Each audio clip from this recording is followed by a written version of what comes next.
I've known John for at least 10 years, maybe more.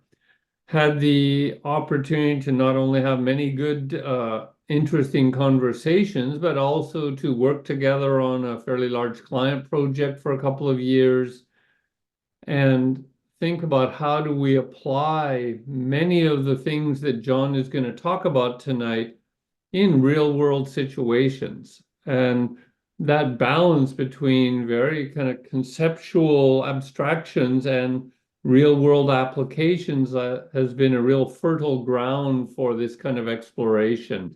And I know John has kind of delved deep into the world of the artistic practice and sense making and how do all these worlds come together. This is the really exciting thing that we're going to hear about. Thanks everybody for your introductions, and this is like a 4-year milestone to celebrate this sort of moment in my own developmental edge in such great company and with the amazing conversations I've had with many of you. So my background is in technology, and at 18 years old, being immediately employed on a management track for a large aerospace company. But I read a book called Small is Beautiful by E.F. Schumacher, and it revolutionized my life and took me into the social sciences in an NGO. So I've been heavily influenced by the sort of anthropological social sciences, although I've not been quite able to get it sort of completely get away from my technical background, going back into industry at various points.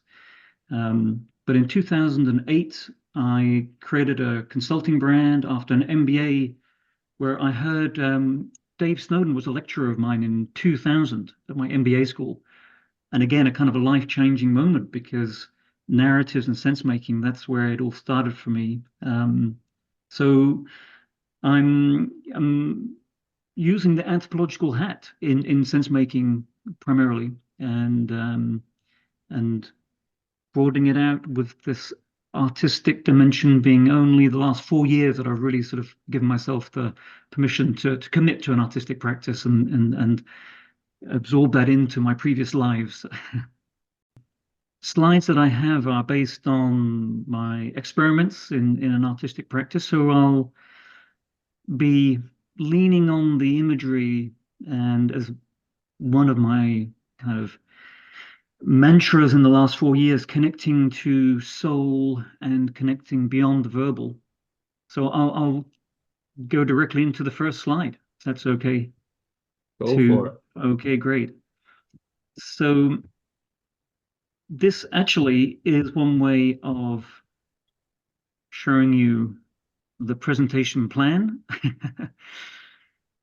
This image with the sort of network connectivity is where I feel, and Jamie, the embodied practice, these are now the sort of instinctive experiments. It feels like even this presentation, preparing for this presentation, it's like a hyper object where the subject and object boundaries are just so interwoven. And my kind of TED Talk equivalent could be any one of those points on the outer edge. But I can't help but find myself swimming in the interconnectedness, and I'm no longer in a sort of a hierarchy of themes. So anyhow, my presentation may feel a little bit like this, but I'm really excited to tease out some of those primary colors in the conversations as we go ahead. I've got 2 ideas that I'd like to develop in the session this afternoon. So the first is this hypothesis of the arts at the leading edge of human evolution. And this is one of my artworks of a collage looking at the evolution from the very bottom left-hand corner and trying to track and trying to get a sense of the movement of the arts in the highest kind of macro sense. So I'll be using some references which kind of give some fascinating evidence as to where the arts leads on the human edge. So this idea, number one, is what is the role of the arts in our poly crises today? And then the second idea is more around sort of the grammar and the language. And I'm finding it very helpful for me to even sort of share what I'm doing with other people who may be thinking I've gone completely on a tangent in these last 4 years professionally. But the notion of moving from the arts to artistry is helping me a lot, because the arts can be seen as self-expression or aesthetics, but the word artistry, I'm leaning on a few authors who are talking about the liminality of the arts experientially between, for example, the first, second, and third person, the good, the true, and the beautiful, and arts, religion, and science. It's as if for me they're interdependent, and separating the arts as the beautiful in the transcendentals is too limiting. And so, what can we gain in our sharing and in our I guess evolution is when we embrace the liminality and the movement and the sort of holographic nature of life. So that's a term that I'll refer to as well. And hence one of these paintings that I did of a series of abstract figurative paintings, where it's as if I'm being lost in time and in space. And all of the abstract figurative paintings that I did had this triad background, but one of the backgrounds is coming into the foreground. So that notion of liminality and being sort of swallowed up and moving in kind of a vortex of different capacities, the rational, the intuitive, the aesthetic, and the dialogical. So I'll explore this term artistry in the second half. So this is where I launched in with the COVID lockdown. This is my, I gave myself an alias, Tyler. I wanted to give myself another identity, and this is sort of Tyler Central, the garden shed, and just deliberately not knowing what I'm doing. And in the bottom right-hand corner, you'll see a white wooden panel that I might get back to later. But if you could just hold that as one sort of initial stage of one artwork in the right-hand corner. I was using recycled wood, but yeah, this is me launching into sort of quite a cognitive dissonance as to a new sense making of my own personal journey by going to the garden shed and not knowing what I'm doing. And in many ways, I mean, it may seem quite dramatic, but one of my first artworks was this self-destruction. And I have been very influenced by this notion of your developmental edge, leaving something behind. So I was very conscious about what is it that I need to leave behind in my own identity. So this is called Tyler is Born. Again, just using recycled wood and no artistic training, just going with the impulse. And talking of impulse, this is a self-portrait that emerged, and the impulse, just to take a quote from the Gospel of St. Thomas: if you bring forth what is within you, what you bring forth will save you. If you do not bring forth what is within you, what you do not bring forth will destroy you. So there was this just huge burning desire to get something down, to work with my hands. And so these kind of artworks came together very spontaneously. And this is a self-portrait 321, just to begin with, quite random experiments with getting paint on to the canvas, and the top right hand image is actually layers of my journaling diary upon which I painted those two faces. But the sort of artistic license I'm taking here is a huge dose of what Dave Snowden will call retrospective coherence. So I'm producing these artifacts and then I'm making sense of them afterwards. So in my first exhibition, I actually used this one, and it meant a lot in terms of, again, right from the very beginning, I was thinking of this first person, second person, and third person approach to even my own self-portrait.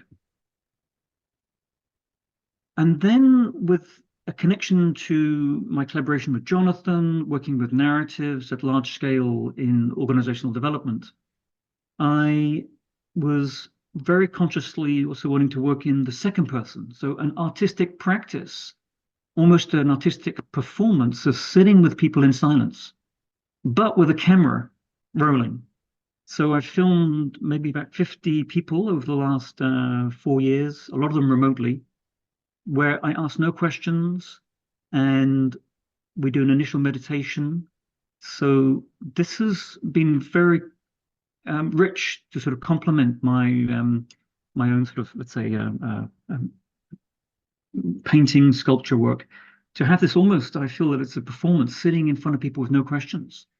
And there'll be some videos that I'd like to show you from some of the footage of these spontaneous expressions. I sit with people sometimes for an hour and they've not said anything, but it's still an amazing experience. So my very first exhibition was combining narratives and launching into portrait painting, and I had each of my, well, I started with the videos, started with these portraits on the witnessing film, and then I took a still from those videos and I painted them at a large scale for my first exhibition. But there was a real theme as well at the same time I wanted to include in terms of what is the sacred nature of attention when even framing this opportunity of walking into a space and clicking on the QR code and listening to someone who's speaking from a place of silence.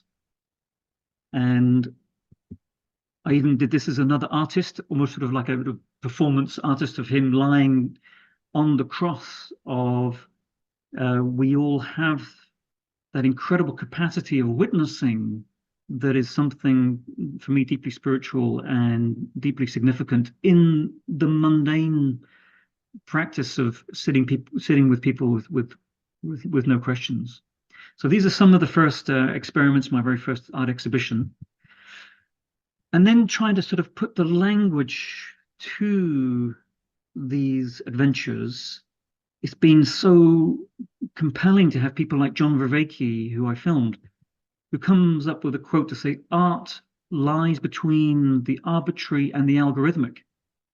So I kind of launched myself into a art history adventure to really bring myself up to speed within the arts.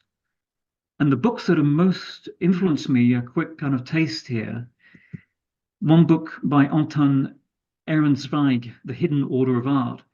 He speaks about the commonalities between the id, the ego, and the superego in all works of art. So it's a very Freudian approach, and he speaks about the syncretic, the non-verbal apprehension of the whole, which felt very therapeutic for somebody like me who's coming from a sort of hyper language-based, hyper rational, hyper analytical background. And this quest of the syncretic non-verbal whole described in these books was very compelling. And then even books such as Art and Physics by Leonard Schlein point to how the big shifts from symbolic art to classical art to romantic art to then abstract and cubist art, all of those thresholds anticipated, almost predated the same massive shifts in Euclidean geometry to then Newtonian physics to then theories of relativity and then quantum mechanics. So there's some divinatory capacity that art seems to offer. And then with modern art, when I take my children to an art gallery, a modern art gallery, I'm lost. How do I explain the modern ultra abstract art to the current generation? So this book is fascinating in terms of what is the narrative behind the artists in even their deconstruction, even in their sort of radical challenge of the very construct of art. There is a spiritual story behind the vast majority of the leading modern artists. And then lastly, the anthropological angle. So Art and Agency by an amazing, he died 51 years old, Alfred Gell.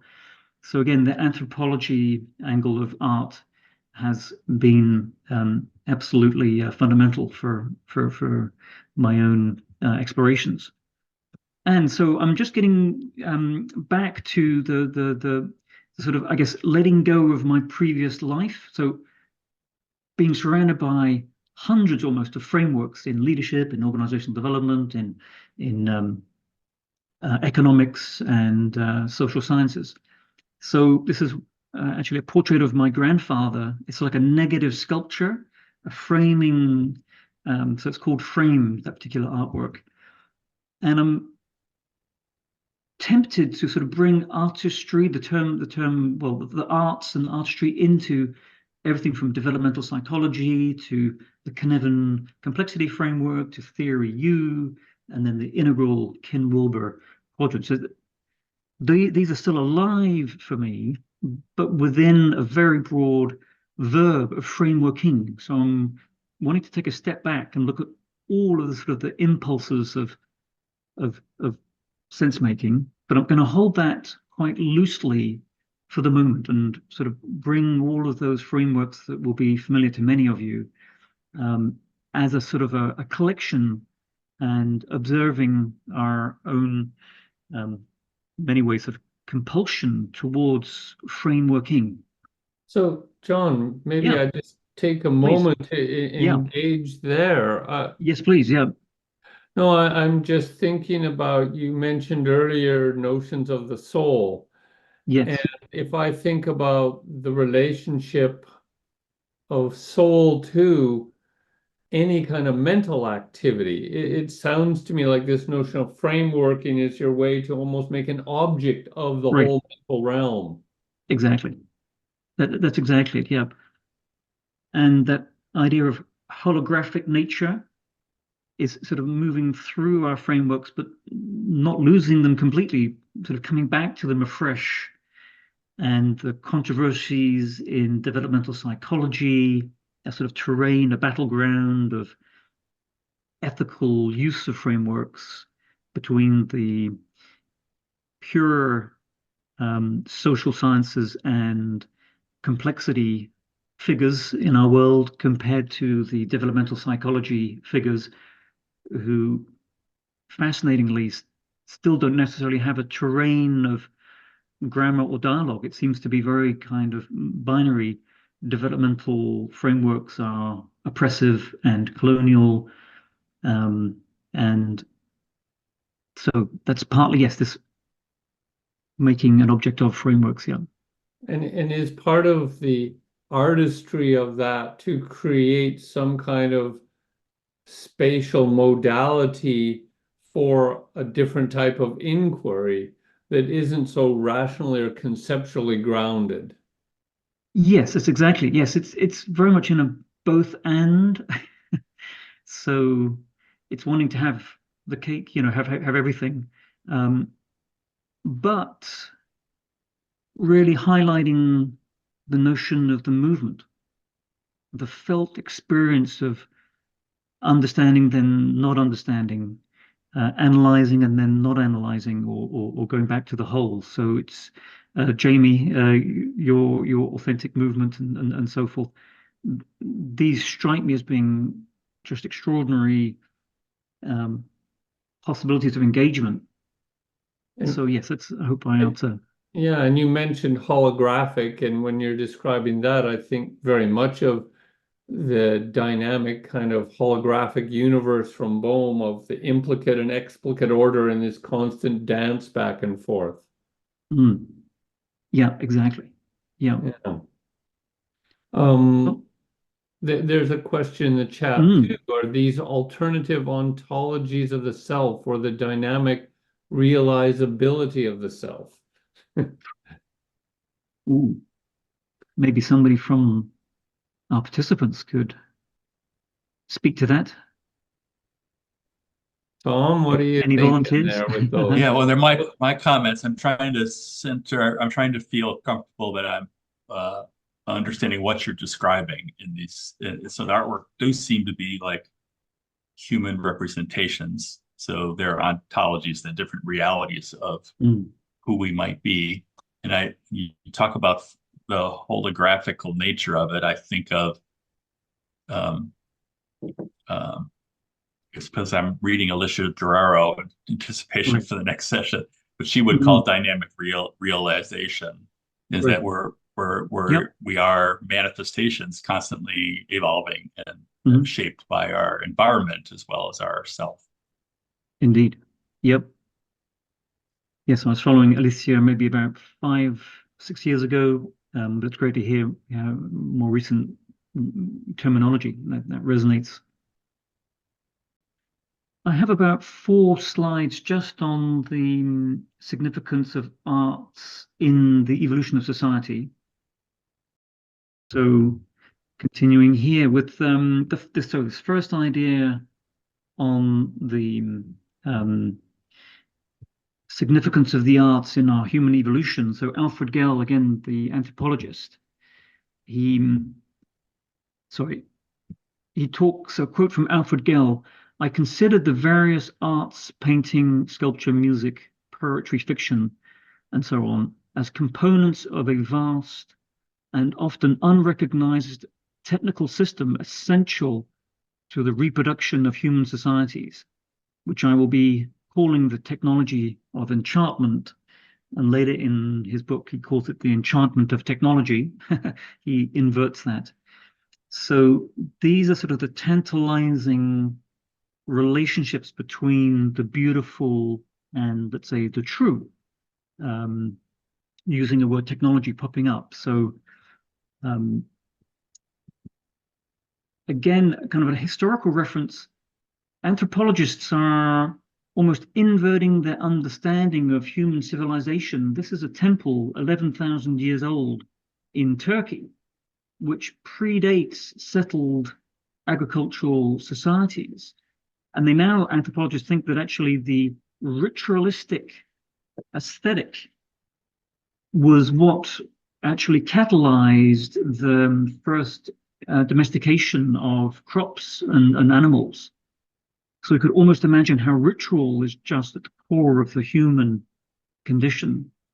And then, of course, with places like Lascaux and the caves, 15,000 years old, these caves, uh, in terms of the theories of why they were there, actually, there's some quite convincing analysis of these were energetic and ritualistic spaces for the humans to connect to their hunting and their prey. So this was very kind of there's a lot of agency. There was a reason why they were making these paintings to improve the success of their hunting. Um, and and and even picking a leap forward in the arts with Hilma af Klint. Hilma af Klint, she was the Guggenheim's historically most successful exhibition in New York in 2019. So it's an example of frameworking. All of her paintings, as you know, have these symmetries and spirals and rainbow spectrums. So there's something going on here that I'm intrigued about with regards to the sort of evolution of society. And this is one last artwork that I'll be showing just for this section here. Again, in terms of sort of like the hyper object of the climate crisis and our relationship to technology. So this is my reproducing Velázquez painting called The Flagellation of Christ. And I've given it the pillar, the technology angle is kind of my Matrix trilogy moment of the relationship of humans to technology, but arts themselves and ritual, making the term broader, arts and ritual also being a technology. I'm just evoking those without any answer or any theory, but it's as if technology is this hyper object which is beyond us that we are compelled to engage with.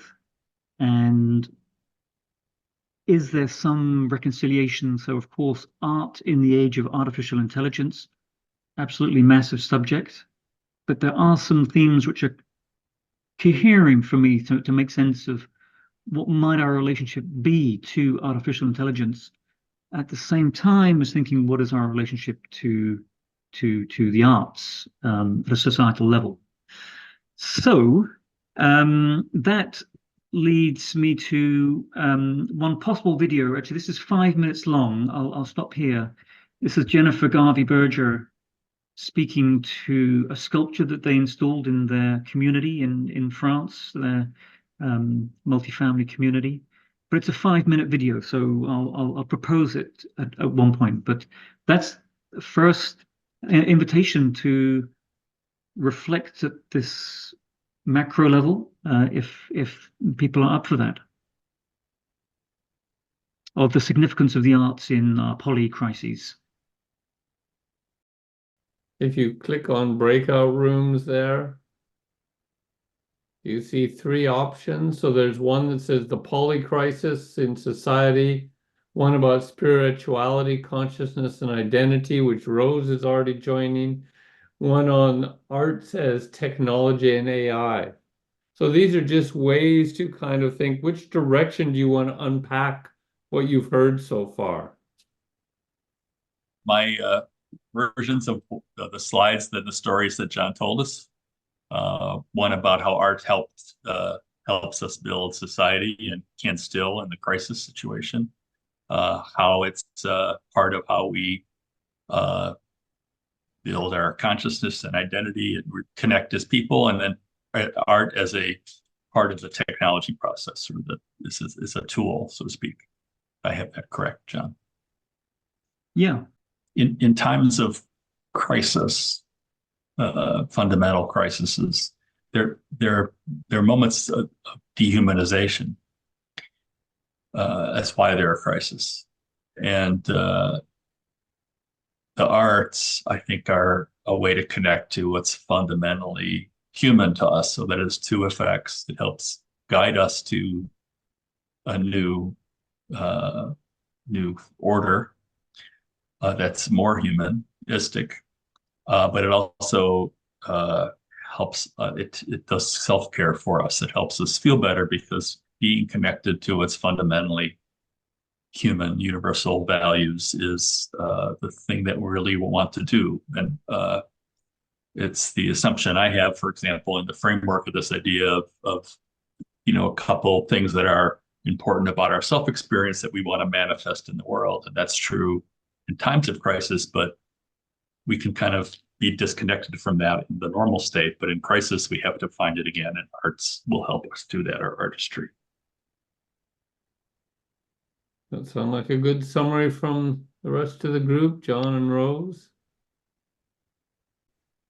So I felt very much inspired by the topic of the room itself, consciousness, spirituality, and identity, and also reflecting on what you shared on the evolution of mankind and the expression of arts to the interrelation of nature itself and expressing it in a very symbolic way. And from integral theory nowadays to integrate and to be with creativity in a comprehensive way. So allowing to transcend the information that we receive, not only from the gross, but also from the subtle, from the quantum field. And taking this information and expressing them in an appropriate and maybe a quite new way. And also being surprised by what is emerging from this new ability to open up to the interconnectedness, to the holographic realm,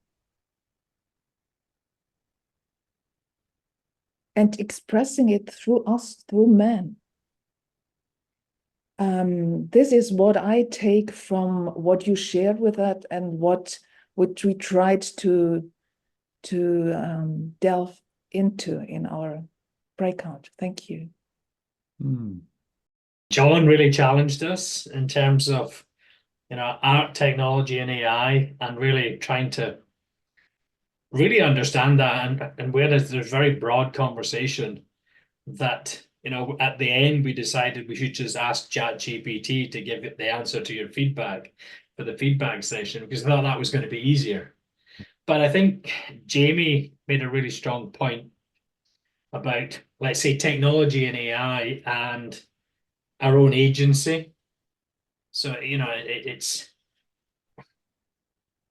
where does this of the, I guess the perception that it's somebody else's truth or somebody else's meaning, so you lose your own agency at some point, if you're not extraordinarily careful in kind of that sense making and the kind of the art, technology and the AI space. So it certainly challenged us to really go, where are we in amongst these dimensions? Well, simply to just from what I kind of started with my group is this idea of how technology can begin to dictate the terms of engagement, and how we are, and just as a simple metaphor, the use of the word breakout room, which already sets up a certain tone, which is different than I was in a online session recently where somebody used the word connection rooms, which is really what breakout rooms are. They're places for connection. And so even just changing the language is to change the metaphor, which is to change the intention. And that feels fundamental to any kind of art making, which is really about shifting perspective and speaking in different languages, sensing in different languages, as a way to begin to shift the stream. And of course, I think one of the challenges of technology, the runaway technology that we have, is, in a sense, it's hard to keep up with the changes and the pace, particularly since the ecosystem of our bodies moves at a different pace. And that's where we kind of run the risk of virtual reality overwhelming our human nature in a very literal way. So, John, what do you take from all this? How do you want to respond? Well, I'd love to pick up on very specifically what Les and Jamie have just raised, because that was the point I felt I reached 4 years ago, which was that I'd lost my sovereignty, and sort of taking in the engine, which is almost sort of beyond. Nobody's in control of the evolution of technology. There's this term called from genes to memes to teams, TEME, coined by a British philosopher, Susan Blackmore, which is sort of the technology is a living organism that we're just slaves too. We're just sucked in and we're compelled. But my ultimate manifesto with this theme of artistry is that every complexity agent should have their own artistic practice where they go selfishly into these creative acts without knowing what they're doing, with self-abandon.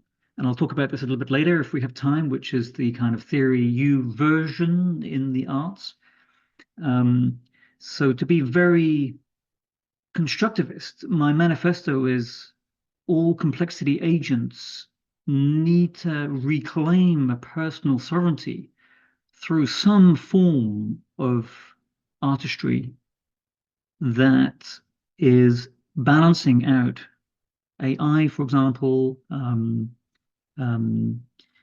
So it's as if the technology inevitable increase is forcing us to discover what is essentially human. It's a challenge to us to kind of meet the pace of technology with our own pace of inner technology. And it just so happens that I feel arts provide something extraordinary, and Barrett has written extensively about the practices, the qualities, the capacities that you can distill from what artists are doing, and connect that to the complexity principles, the anthropological complexity sciences principles. So yeah, that if I was to stand up on a stage and say this is my kind of invitation and mission is to have this manifesto that all complexity agents need to engage with that blurred subject-object boundary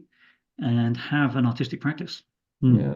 So As a I have sovereignty. a couple of things I'd like to just spar with you for a moment around.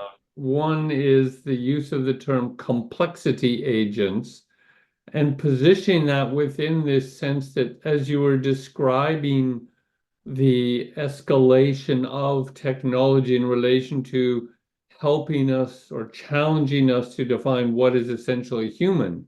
Sounds very much like Claire Gray's notion of how spiral dynamics, how is the biopsychosocial spiritual evolution interacting with the external world as we create unintended consequences and the conditions come back and challenge us in these ways.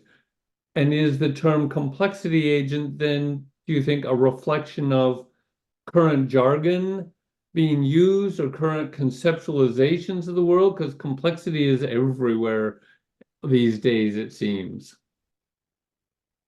Yes, so you can all help me out here.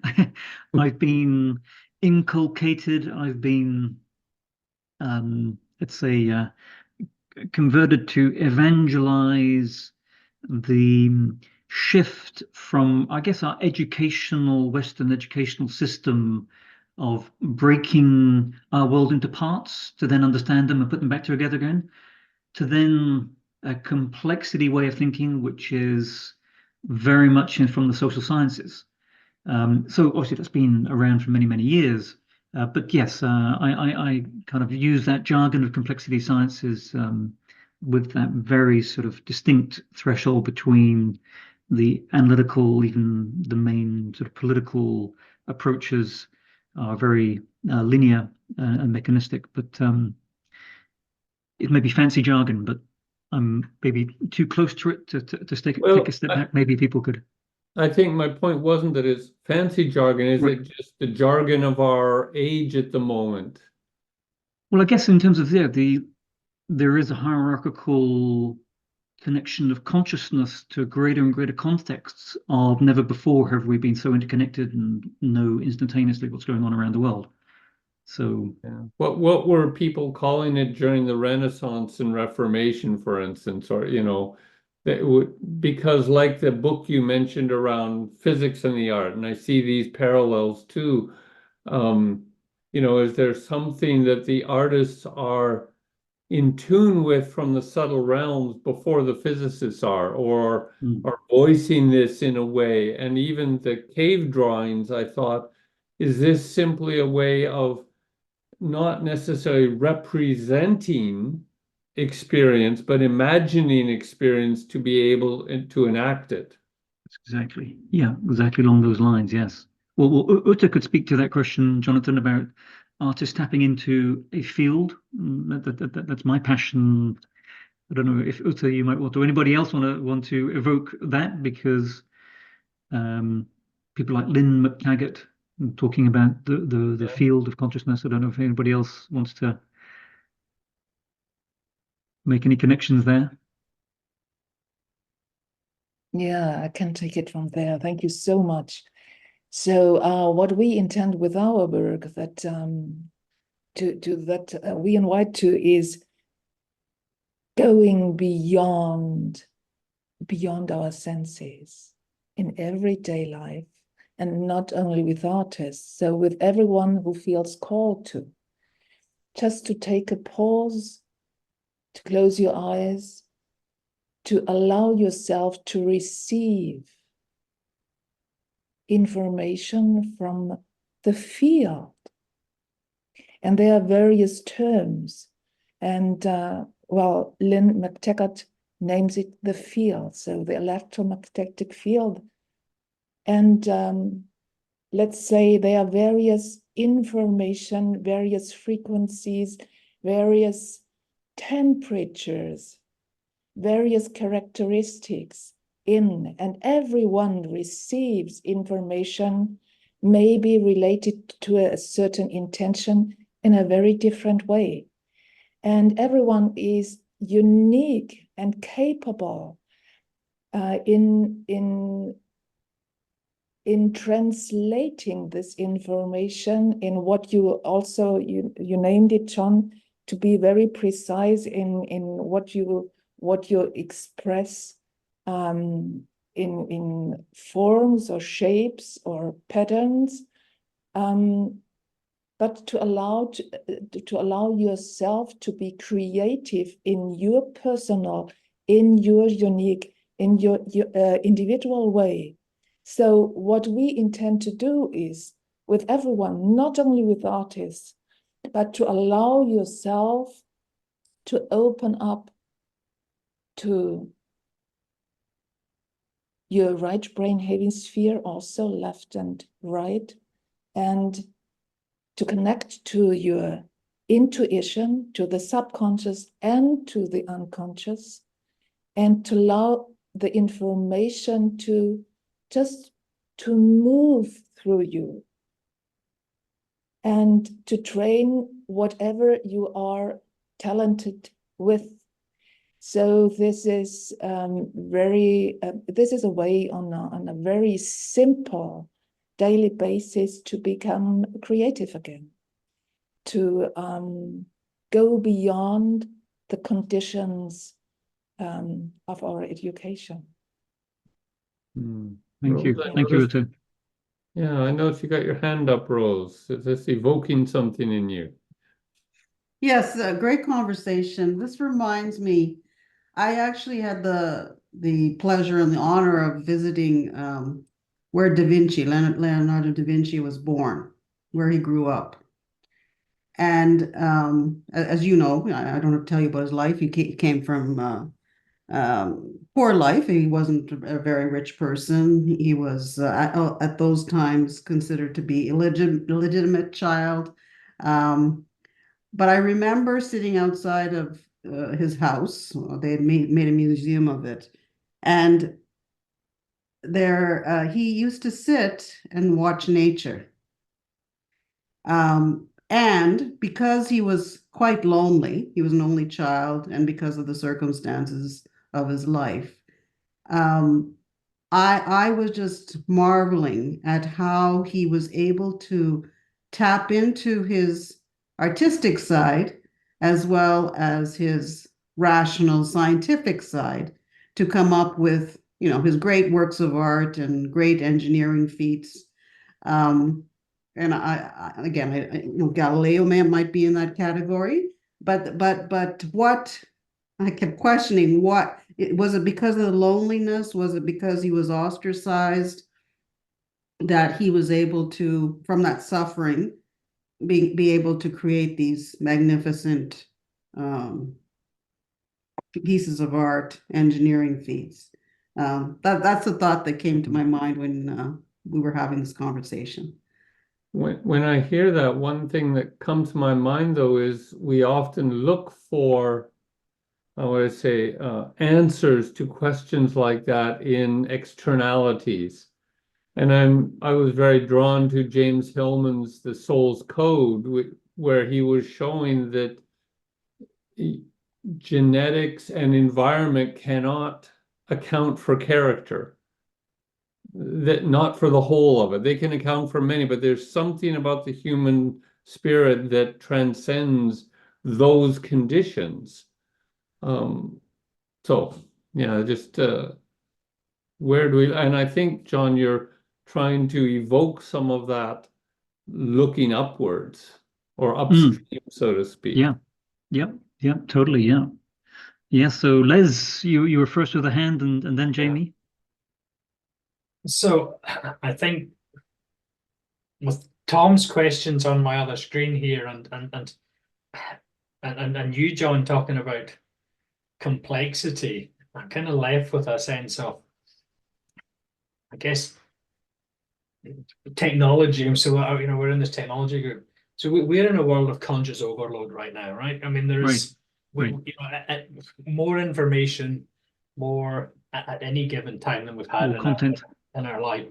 And I'm kind of going, and then I throw in the echo chamber, and ultimately, there's less and less agency because you're living in the echo chamber of whatever you've got.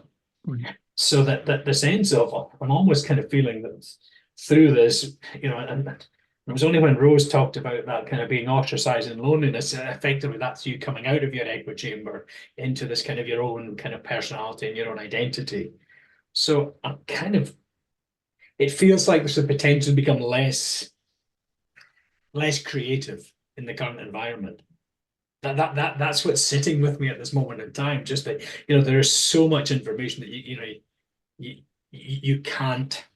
There's less and less agency as we go forward, which some might say is a desired outcome, depending on what political environment you're subscribing to. So there's this kind of dichotomy of thought for me that actually technology and AI and conscious overload, being in this echo chamber, is making us less creative in this moment.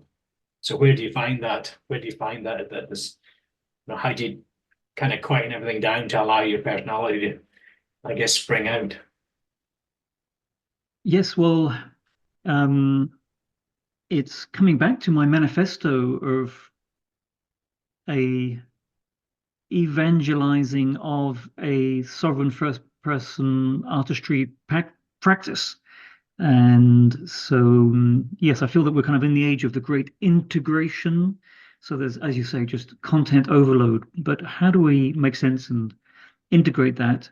And my intuition is that can only come through ironically, a very selfish practice. So, I was very close for over 10 years to the developmental psychology field, where we're forensically looking at the evolution of human capacities and complexity, where you're going to be. So I was out there in the world trying to promote perspective seeking, perspective clarification, and perspective coordination in teams and organizations.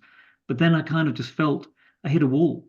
I had to go to my garden shed and do my own thing and not listen to anybody.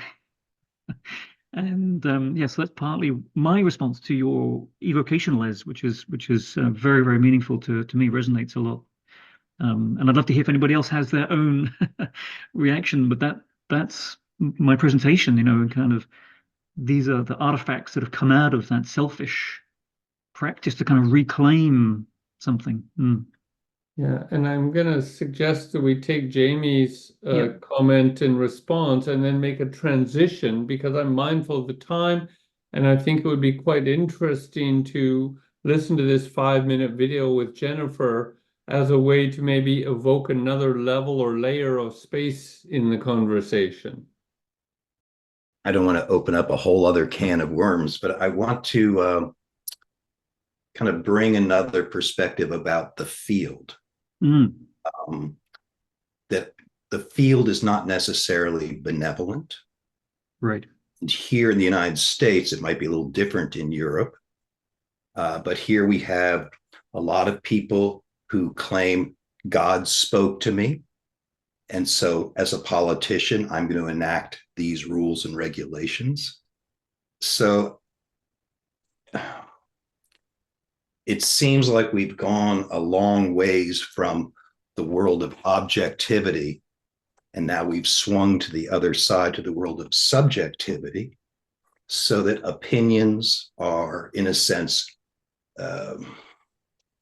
in the guise of facts or objective reality. And how do we dance between those two and understand that everything that's coming through us is not necessarily either in our best interests or in the interests of the people or the earth around us. So I know it's kind of like, how we started off with the internet.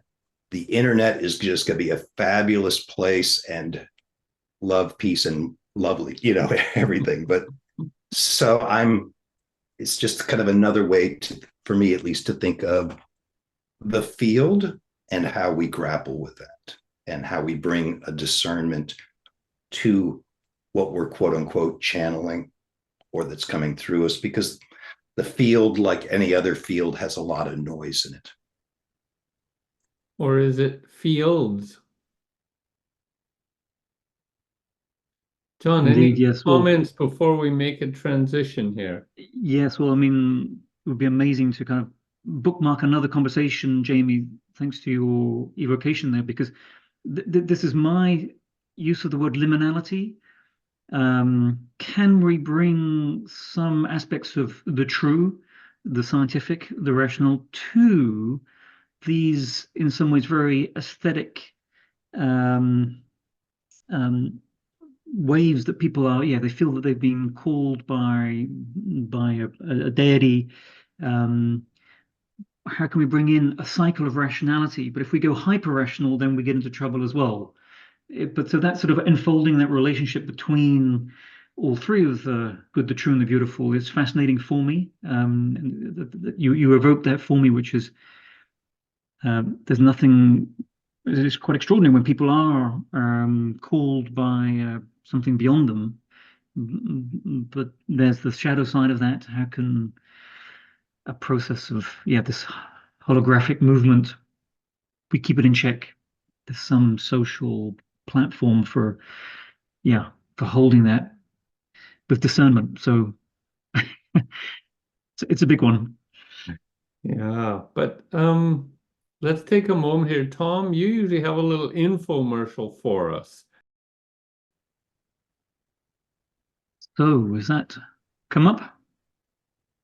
Yes, it's not running yet, but it's there. Okay, yes. So Jonathan, if I understood correctly, sorry, you said we could have a quick round now, or if No, I was going to say you tee it up. What are you looking to evoke with this? And then we could have enough time to really go round with it. Right. Yeah, sure. So actually, if this is okay, I mean, actually, this is a 5-minute video, and the idea is now with moving into a second chapter of my slides here, where we're coming to the individual, how we engage individually with art. So Jennifer is speaking about a sculpture that they bought and installed in their garden. And there is one other much shorter video of a musician, an American musician, who is talking to the liminalities. So ultimately, there's 2 videos that I'd like to share, but this is go for it, John. Spontaneous narrative when sitting with Jennifer in silence. This is what she felt needed to be expressed.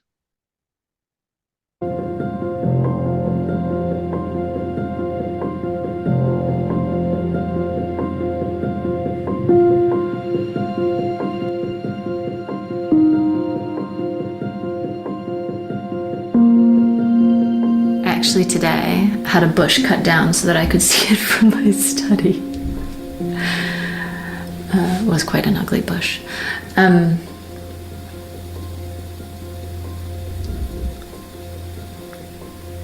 And the sculpture changed me, right? It opened up a possibility to me in a shop window in Toulouse.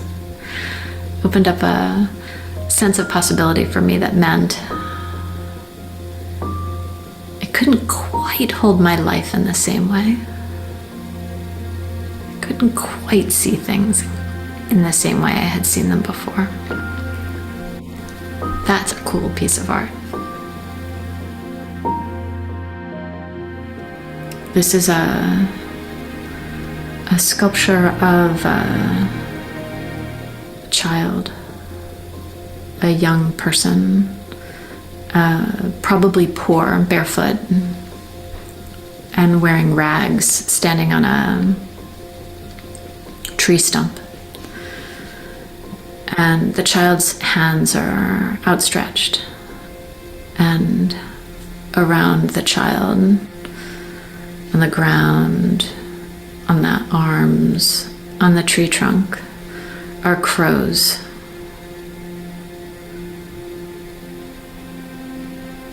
And you can imagine a horrible sculpture, the thing that I've just described, a poor, barefoot child surrounded by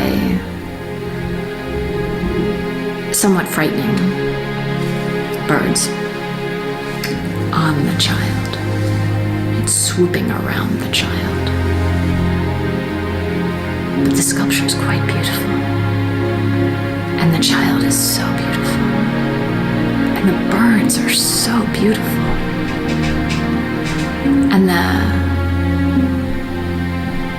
And I was describing this sculpture to others around me who hadn't seen it. And you could tell in their faces they could not understand how this thing I was describing could be beautiful. It sounded a little bit sad, maybe scary,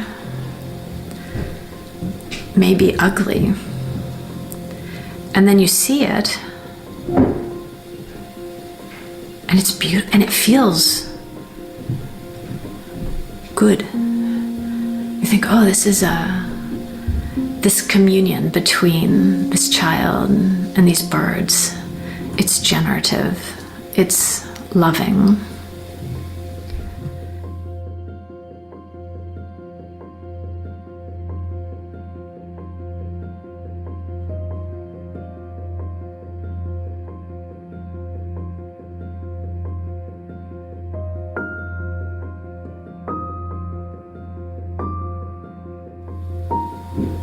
And then you think, what ugliness in my life?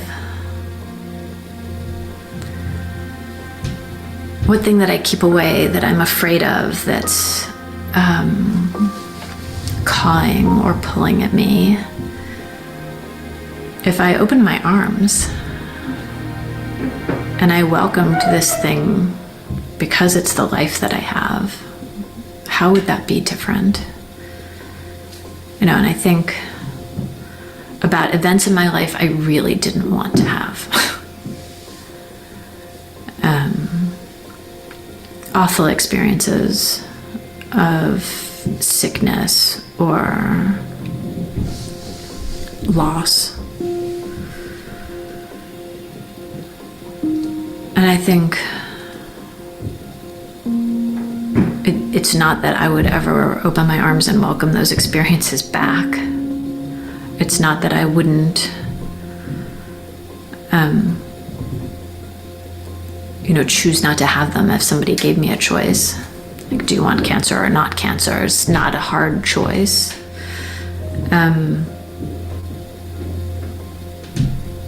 But if I could learn more to open my arms to those difficulties, to open my arms to those things, like this swirling difficulty we had with this decision, or like the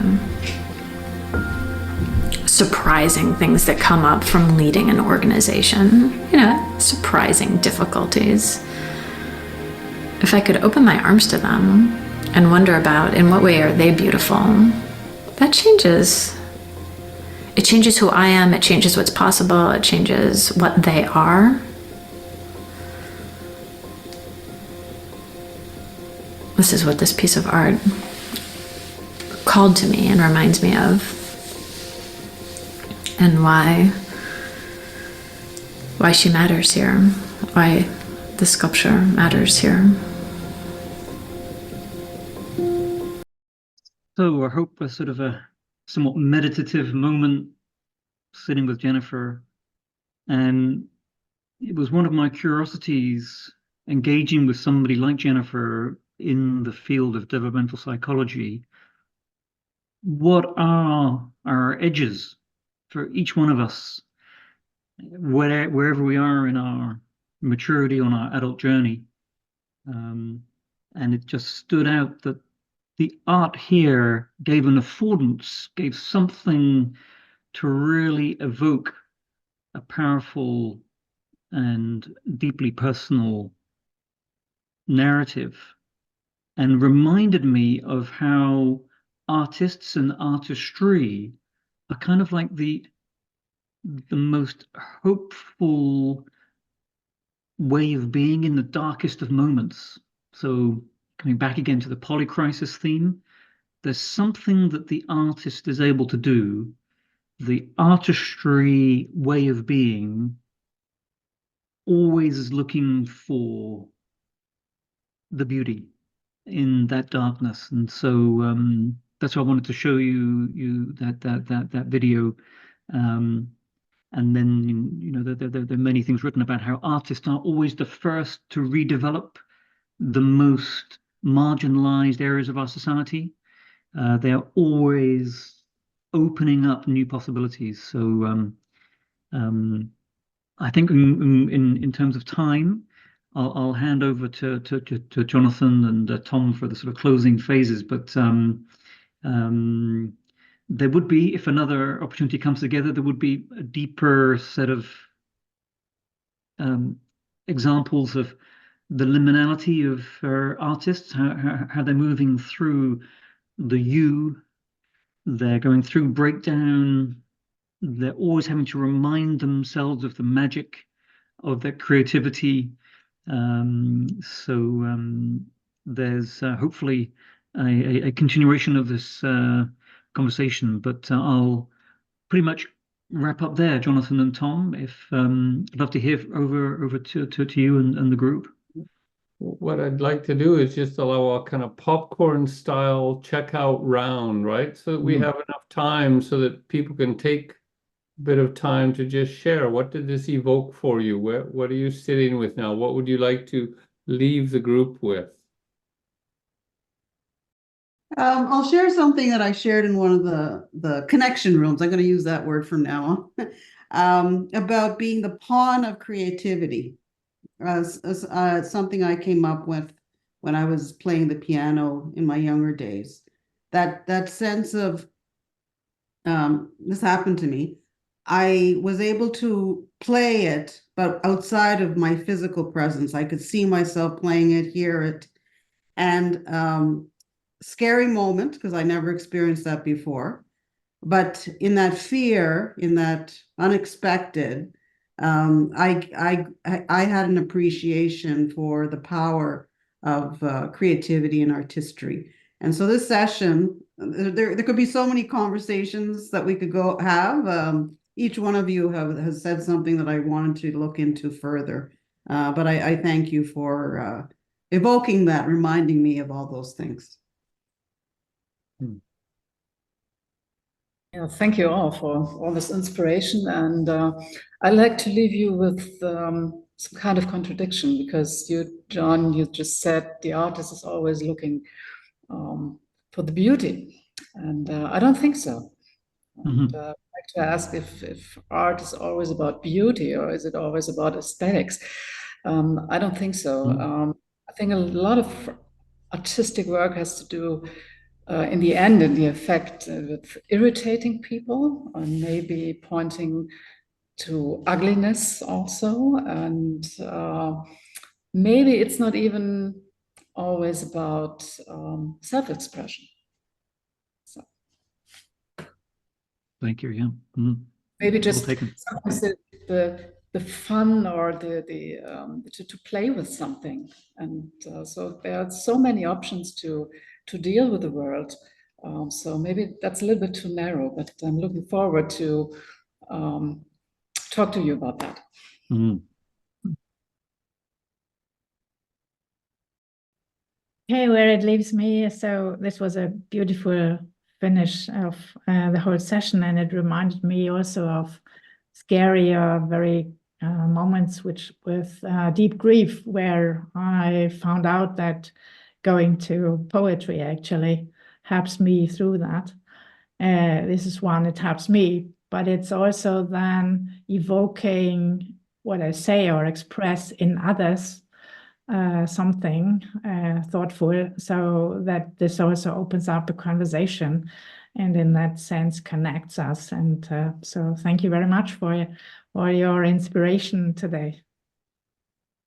Tom, and then Uta. Yeah, so my reflections on watching the film. Well, first on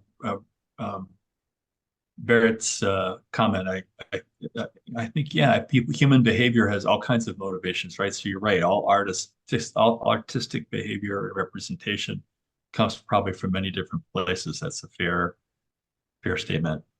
But my other takeaway from watching Jennifer's video is, the narrative, the story that she was evoked for her from that sculpture. It isn't the narrative that I had from the sculpture, but it doesn't mean that it's not so much. It's everyone's probably going to have their own narrative. The evidence there is that, both in my experience and Jennifer's, then, is that art can be evocative of new insight and reflection. So that's my takeaway. So what I appreciate very much from this initiative is that you speak from an artist as a person who feels being enabled to express the interrelation, the interconnection.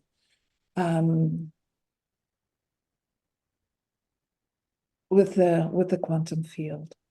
So bringing forth more information than can be done by conceptual work.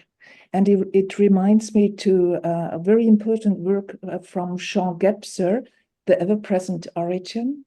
You may know him. And in this publication and research that he was doing, he's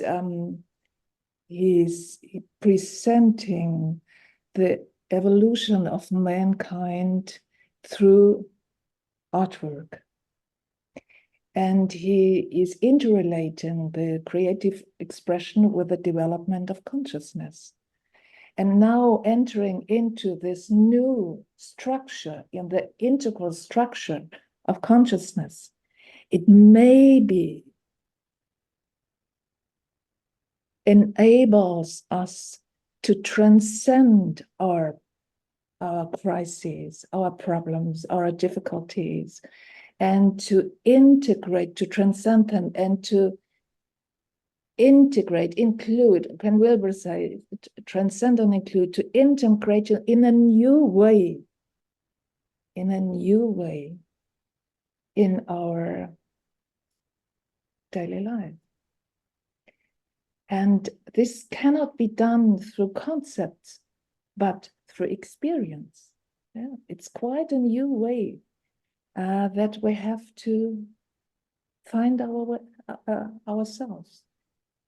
So thank you very much for this inspiration. Thank you. Just to say, a lot of appreciation for everybody who's here and this forum. I had no idea John posted something on LinkedIn, and I thought, well, that sounds cool, but I didn't really know what I was getting into, and I found the session to be very inspiring, provocative. Yeah, just a lot of content in a short time. So I appreciate what you're bringing forward, John, and I look forward to more conversations. Thank you. So I think just to echo Jamie's appreciation. I I often have an expectation of what I come to these calls with, and had very little today, but it was about where does creativity fit in my what feels like a very linear life at the moment, and and even in that last video, I'm left with that sense of art, or effectively the provocation or evocation in terms of art creating that kind of cognitive dissonance, and then I'm into kind of the adaptive leadership and that whole piece, Jonathan, on the adaptive challenge and the productive range of distress, and how can we use art to put people in, or put me and others into that, into that kind of new space. So it's kind of, where does art fit, or whatever I see as art fit in that journey? I was thinking a little bit when you spoke, Barrett, it evoked for me this sense of, what is the form of art that any of us are drawn to or engage with at different periods. And I was thinking then of the notion of the epic tragedy.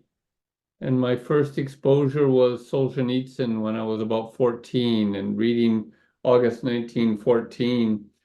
And I literally finished it by other cars' headlights on the freeway late at night in the back of a pickup truck, because I couldn't put it down. There was something about this tension between the epicness of the story and the characters with this immense sense of tragedy.